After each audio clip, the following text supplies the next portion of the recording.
Good day mga idol. Pag-uusapan natin ngayon ay kung posible ba na kumita ng 1,000 pesos a day sa skill mo na marunong ka mag-repair na electric fan. So, ito yung diskarte natin mga idol kung paano tayo kikita ng 1,000 a day kapag marunong tayo mag-repair na electric fan. So, una dyan mga idol, mahalaga yung lokasyon dyan kung saan nakatayo yung shop mo. Kung nasa isang subdivision ka tapos yung shop mo ay nakapwesto sa malapit sa gate, sa entrance at exit ng subdivision, mas maganda kasi nadadaanan nyo ng mga tao. Palagi nakikita ng mga lahat ng dumadaan doon yung shop mo. Tapos, ang mas maganda niyan mga idol, kung ikaw lang yung nagre-refer doon, ikaw lang yung nagre-refer ng electric pan, mga appliances, kahit sa electric pan lang mga idol, kaya mong kumita ng 1,000 pesos a day. So, ganito yung diskarte dyan mga idol. So, kailangan mong magkaroon ng 5 units ng electric pan sa loob ng isang araw. So, napaka-sisiw nun mga idol. Napaka-basic nun na 5 units na electric pan ang ire-repair mo sa isang araw kung nasa maganda ka location. So, ito yung ano dyan mga idol. Kasi ang labor ng electric pan ay 150 pesos. So, labor pa lang to mga idol So, 150 times 5. Times 5. So, labor pa lang to mga idol. Ito times natin sa 5 units a day. So, kunyari nag-average ka ng 5 pirasong electric pan sa loob ng isang araw.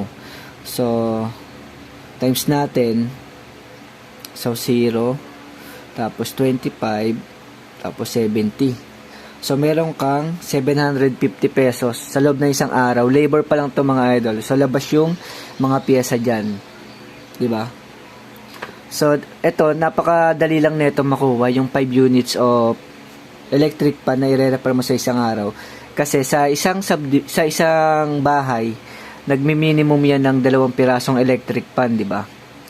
So, minsan pa nga yung iba ay 3 pirasong electric pan sa loob ng isang bahay, mas marami pa, di ba?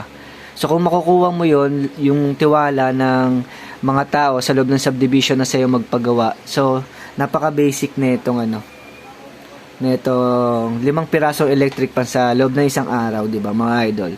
So, kailangan magkaroon ko ng araw-araw na repair na 5 piraso. So, yun yung laro dyan mga idol. Yun yung diskarte. So, ito, repair pa lang to mga idol. So, paano na lang kung nagbebenta ka rin ng electric pan, di ba? Mas malaki yung kita sa benta, lalo na sa repair. So, example, bumili ka ng isang electric pan, bili mo ay 100 pesos. Tapos, nagawa mo siya. So, buo yung motor ng desk pan or stand pan. Nagawa mo siya. Bili mo 100 pesos. Ang estimate natin na gastos mong pyesa doon ay ito lang. Pinita mo lang ng bushing, ay ng shafting, pati ng shafting sa bushing, tapos ng capacitor. So, estimate natin nasa 100 pesos yan mga idol. Tapos nagawa mo siya. Ang bili mo lang ay 100. Bili mo sa electric pan. Tapos yung pyesa mo ay nagastos mo ay 100 pesos pyesa. So magkano yan total?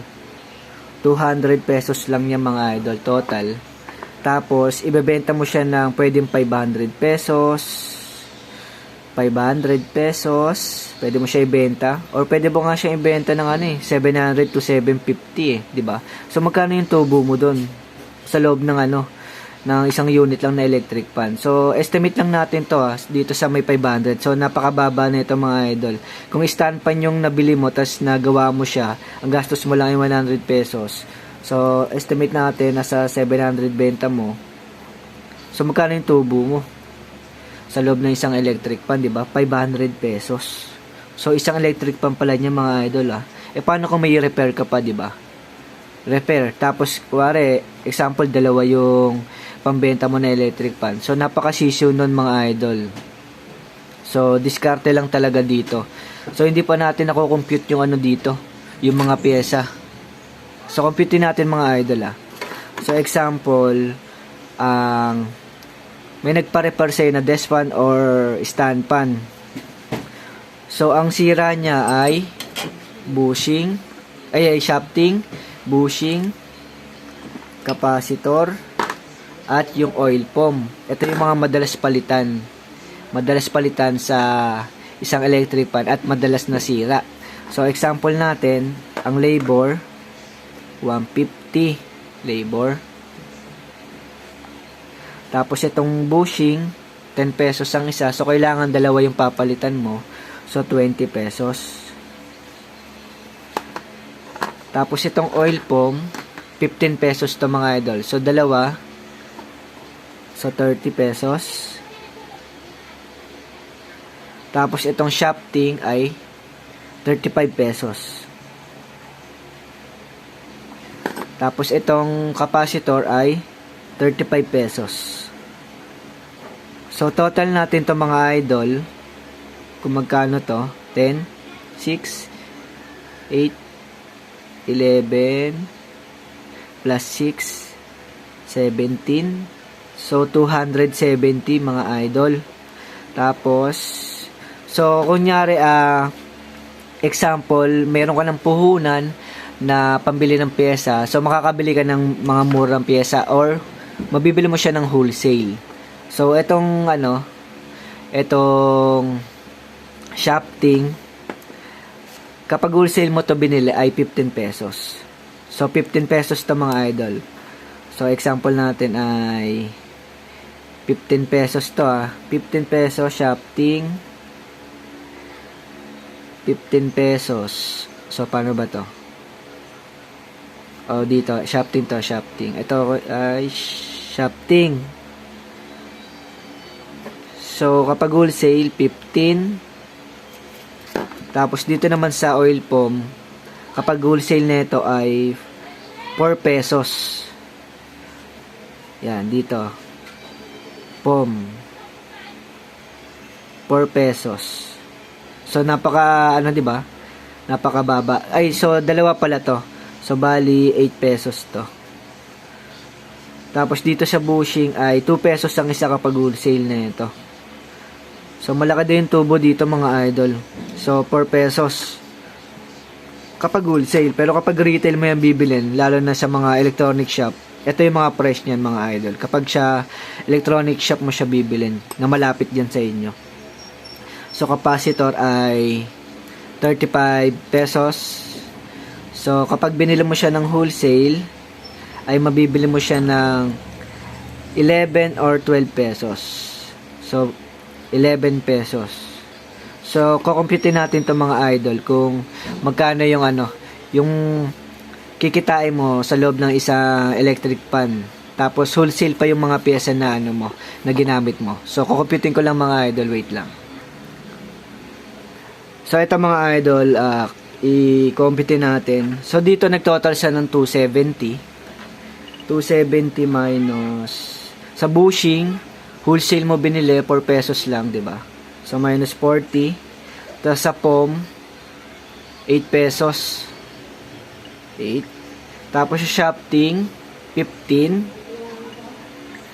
Tapos sa capacitor ay 11. So sa isang electric fan, labor plus yung tubo mo sa mga pyesa ay meron siyang 232. So, malinis na 232 to mga idol. Labas na yung puhunan mo sa pyesa, di ba? So, 232. Paano kung may repair ka na 5 pirasong electric fan sa isang araw? So, times 5. Di ba? Meron kang 1,160 pesos. So, hindi lang naman to yung palaging sira ng electric fan. So, meron siya ditong, kailangan to ng iba. Kasi minsan nalo-lost trade to. So, ito, ang retail price nito ay 20 pesos. So, ang bili ko dito sa supplier ko ay 4 pesos. So, meron ka 16 pesos, di ba? Paano kung kung ilang tao ang bibili sa nito, di ba? So, 16 pesos. Dagdag rin sa kita mo to mga idol. Tapos, ito, yung pan cap, nalo-lost trade din to. So, dito, retail price nito ay 20. Tapos ang bili ko lang din dito ay 4 pesos. So meron akong 16 pesos mga idol. Tapos dito sa oscillation knob, yung inihila para mag-steady. So ito, bentahan dito sa amin ay 15 pesos. Tapos ang puhunan dito ay 3 pesos kapag wholesale. So meron kang 12 pesos dito mga idol. So kayo nang bahala humusga kung okay ba tong gawing extra income. So itong oscillation, itong pinion gear, dito ay 20 pesos din. Tapos kapag binili siya ng wholesale ay 5 pesos. So meron kang 15 pesos dito mga idol. Tapos ito, yung gearbox. Ito yung madalas nasira din to. Kapag hindi nagsiswing yung mga electric pan, ito yung mga madalas palitan.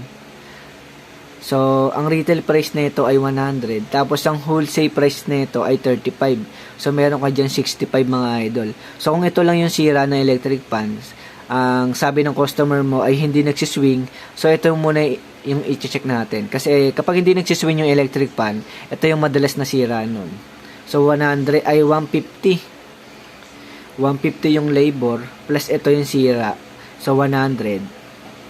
Minus mo tong yung puhunan mo dito. So, 35. So, 215. So, wala pang isang oras to. Siguro, pag i-repair mo to, nasa 10 minutes lang to. Or wala pang 10 minutes, meron ka ng 215. Diba? So, kung magre-repair ka ng electric pan, gagawin mo siyang extra income. So, meron kang 215. Wala pang isang oras. Siguro nga 10 minutes lang. Tapos na yung yung repair mo. So, 215, di ba? Kung papasok ka din ng empleyado. Kung empleyado ka, so, minimum dito sa amin, kapag empleyado ka ay 520. Divide mo sa sa 8 hours. So, 65 lang. 65, tapos nagawa mo yung, ito lang yung sira. Ang tinubo mo 215 pesos, 'di ba? So mas maganda talaga may skill ka rin. Bukod sa pagiging empleyado mo, kailangan may ibang skill ka rin na alam para malagdagan yung income mo. So ito yung ginawa kong extra income. Kasi magandang extra income to mga idol. Tapos ito yung neck. Ito madalas din masira to. So ito, ang bili ko dito ay ito nag-average to kapag binili mo sa shop ay nasa 120 pesos to pang Asahi wall pan. So ang bili ko lang dito ay 35 ata or 40 pesos. So 120 minus estimate natin, sabihin natin 40 pesos. So meron kang 80 pesos na tubo dito kapag wholesale mo siya binili. So, di ba? Ito rin, yung spacer. Kailangan may kung ikaw nagre-repair na electric man, kailangan may stock ka rin nito. So, ito, binili ko to ang bilihan dito niyan sa mga shop ay 15 pesos kapag may kasamang spacer washer. Tapos, ang bili ko lang dyan ay 5 pesos. So, meron akong tubo ng 10 pesos sa isang nito, sa isang plastic. So, hindi na rin masama yun mga idol. Tapos ito, yung washer. Ang benta dito, 10 pesos. 10 pesos. Tapos, ang puhunan dito ay 3 pesos. So, meron kang tubo, 7 pesos, di ba? Tapos itong LC. Ang bilihan dito ay 100. Tapos, kapag wholesale mo siya binili, 65 pesos. Ito, ganun din. So, kung wala ka pang puhunan mga idol, kapag bibili ka ng mga parts ng electric pan, nagagamitin mo sa repair mo, ay pwede ka bumili sa mga Shopee or Lazada. Mas mababa yung price doon compared doon sa mga bibili ka sa mga electronic shop. Kasi kapag sa mga electronic shop ka bibili, gantong mga price yung mga makukuha mo. So, hindi ka na makakatubo ng maayos doon. 'Di ba? So, kung bibili ka sa mga supplier or wholesale, ganito yung makukuha mong presyo. Tapos, dadagdag mo sa labor mo, so mas kikita ka ng mas malaki, di ba? So, sa mga nagtatanong kung saan ako kumukuha ng mga piyesa na ginagamit ko sa pagre-repair ng electric pan. So, panoorin niyo yung mga ibang video ko mga idol. Sinabi ko doon kung saan ako kumukuha ng mga piyesa. Tapos, ang ginawa ko doon, kinumport ko rin at sinabi ko din yung retail price saka wholesale price na piyesa na kinuha ko sa supplier ko. So, hanapin niyo lang sa mga ano ko mga idol, sa mga videos ko diyan. So, kayo na lang humusga mga idol kung kaya bang kumita ng 1,000 pesos a day kung meron kang skill o marunong kang mag-repair ng electric fan. So, hanggang dito lang mga idol. At kung hindi ka pa nakasubscribe sa YouTube channel ko, paki-subscribe naman. At maraming salamat sa suporta. At palagi sa mga nanonood dyan mga idol, maraming salamat.